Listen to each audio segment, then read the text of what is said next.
Good morning, brothers and sisters in Christ. I was just sitting here talking to the Lord, and I got to put it up now or I will forget. It won't come out the same. This is Monday, 7:25 a.m. Today is the 30th. Today you need to be fasting and in prayer if you want to do adequate spiritual warfare against witches and Satanists, because tonight starts April 1st. I'm sorry, May 1st, May Day. It is the Feast of Beltane. Anyway, it's a very high watch day to be in prayer and in spiritual weaponry type prayer, because there'll be a lot of sacrifices going on. Anyway, that's not what this video is about. I was just sitting here talking to the Lord about the book of Job, okay, and how I was saying, Lord, you really were mean to Job, letting Satan do all that to your servant. And I said, well, we know that the Lord giveth and the Lord taketh away. And I was thinking, is that the message we're supposed to get from that? I've always kind of struggled with the book of Job, why he would allow that to happen to Job. If you've never read it, Job has like 10 grown kids who are always partying, so to speak. So Job was always praying and doing sacrifices to cover their sins. And then he had this wife, and he had all this cattle, these herds. He was wealthy. Well, Satan goes to heaven and says, God says, what are you doing? Okay, now I haven't read this in a long time. I'm just trying to summarize it. You can go read the book of Job yourself. It is a hard book to read, but there is a lesson in it. All right. It isn't all about God and Satan playing a game and God making a bet with Satan, so to speak, which I used to, think it was like them playing chess or something, but no, that's not what it's all about. It isn't about how God can take anything. Okay, Lord, please help me to say this the way it came to my mind before I got on here. Please, Lord, bring it back to my remembrance how I believe you gave it to me. Okay. It's all about how he did allow Satan to take away all of Job's things. The kids died, the cattle died, everything was destroyed for one reason or another. But because of Job's faith, it was all restored. All right. And he got back more than he had to begin with. But the story, it's not a story. It happened. I firmly believe that. This Bible's not stories. They're histories. Okay? Historical fact. In my opinion, the Word of God is true, active, and living, and a two-edged sword. Okay? All right. The point I'm getting at is none of us would have what we have if it wasn't for the mighty hand of God providing it and not allowing Satan to do anything to it. So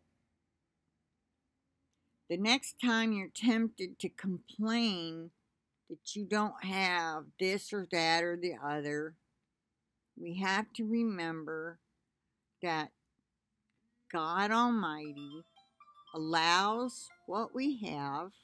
Oh, excuse me. Another reminder. Time to take the dog out. Can you believe it? I have reminders for everything. Okay, we'll go in just a minute, buddy. All right. The Lord giveth, the Lord taketh away. We would have nothing if it wasn't for Him. Be grateful for what you have. I guess that's what I'm getting at.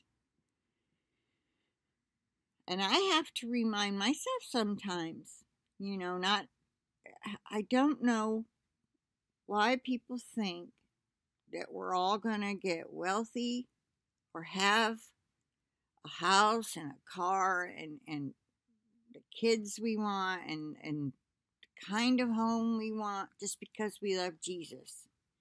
He never promised us a rose garden.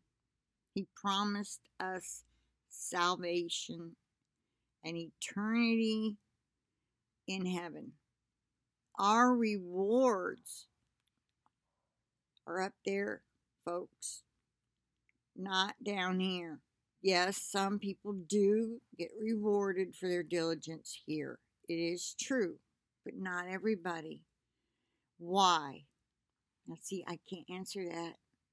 Why don't we all? Why don't we all get healed? Why don't we all get to live in the kind of environment we'd like to? Be spared of death of our loved ones or pets or whatever. Is it all a big test of faith like with Job? I think because Satan does have the power he does have, we have to realize that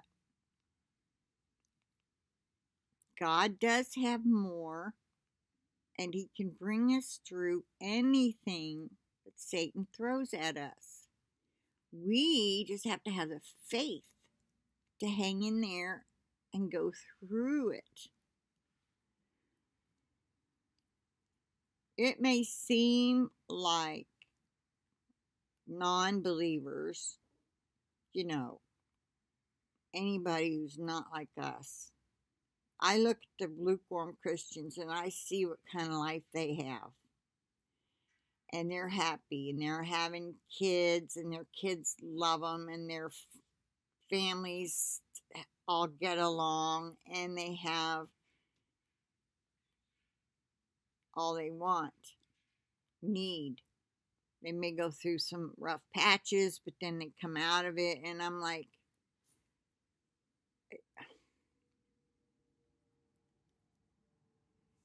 I'm stuck here. I'm not sure what I was leading up to. Like they're rewarded here, but do you want to be rewarded here or for eternity? They're standing a chance, them and every non-believer in Christ, who there's lots and lots of poor of them. I'm not trying to imply there's no other poor people. There's no other people that lose your health. That's so not true. I'm not saying that. But can you imagine going through whatever you're going through without Jesus? What if you didn't have Him to cry out to? What if you didn't have the blessed hope? And you didn't even have eternity in heaven to look forward to? Imagine that. Now, how sad would that be? That would be so much worse. Oh, how I wish we could reach everybody. How can we reach them? I want to reach everybody, but I don't know how. Some of these channels have come up with some great ideas, that one channel. They're making flyers, wedding invitation, and you can go to that. I'll try to find that channel and link it if you want to ask them if you can have some of those flyers. Because you can always copy them yourself, too, to get more. And they take donations to have more made and mailed out. It's not cheap to mail out a package full of flyers. It's kind of costly for people that don't have a lot of money. Anyway, I'll try to find the name of that channel and I'll put it down there if you want to go order a package of those flyers yourself. Because, see, I've got a whole lot of y'all are outside of this country and all over this country. So all we can do is the best we can do. And whatever you pass out, whether it's a flyer or a little card or even a chick tract, they're not expensive. Pray over them before you take them out and pass them out, and pray that the seed of the witness for the Lord will go out with them, and that somebody will come along to water and somebody else will come along to harvest.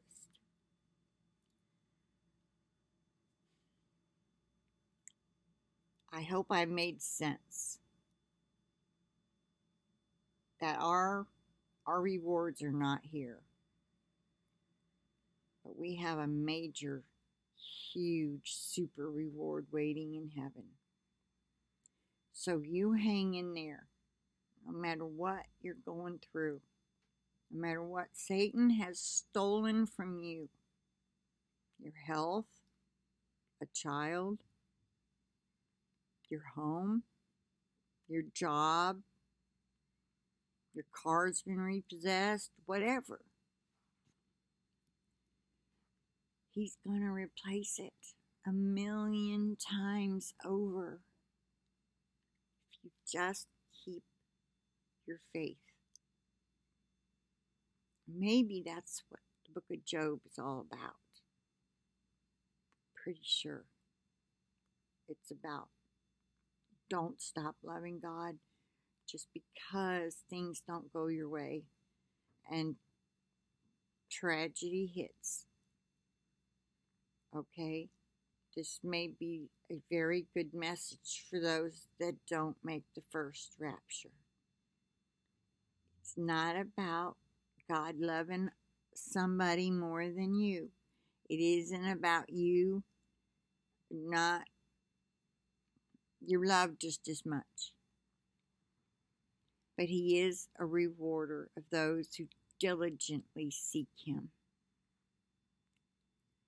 His plans are perfect, and nothing unholy will enter into the kingdom of God. Please remember that. And I'm speaking to myself. All right, I'm going to end it here. This has been long enough. I hope I made sense.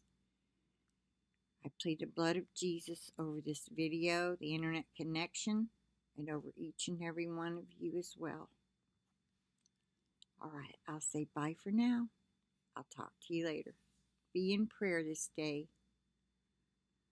especially tonight.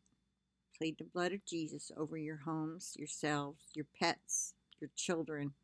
Anoint your homes. All right, bye for now. Talk to you later.